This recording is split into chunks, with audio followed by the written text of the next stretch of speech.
कामयाबी को हासिल करने के लिए दिन रात मेहनत करती है।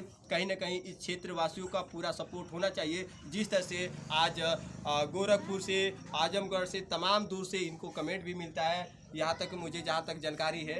और इन्हें अगर इस क्षेत्र से अगर फुल सपोर्ट मिलेगा तो कहीं ना कहीं हर क्षेत्रों से इनका पूरा प्यार दुलार मिलता है। और ये उम्मीद के साथ चाहेंगे कि इनको एक आगे बढ़ने का एक अवसर है कि इनको सपोर्ट क्षेत्रवासियों का भरपूर मिले। हाँ बिल्कुल। और एक जिस तरह से सिंगर बहुत फीमेल भी अपना पैदान रखी हैं, उनके लिए बहुत मुश्किलें उठाना पड़ता है। हम भी बहुत उठाए। अच्छा, बहुत उठाए। क्या वो मुश्किलें, किस तरह से मुश्किलें आता है? आप फीमेल है तो फीमेल कहीं ना कहीं एक समझती हैं, तो फीमेल सिंगरों के लिए क्या एक सुझाव होगा? सबसे पहले तो मैं जब शुरुआत जी। की तो गांव के लोग बोलते थे कि ऑर्केस्ट्रा में नाचने जाती है, अच्छा। रंडी है, वो है, ये है, बहुत कुछ सुनने को मिलता था। एक चीज़ मैं खुलासा करना चाहूँगा, अगर कोई लड़का कोई काम करता है तो उसे ये नहीं कहते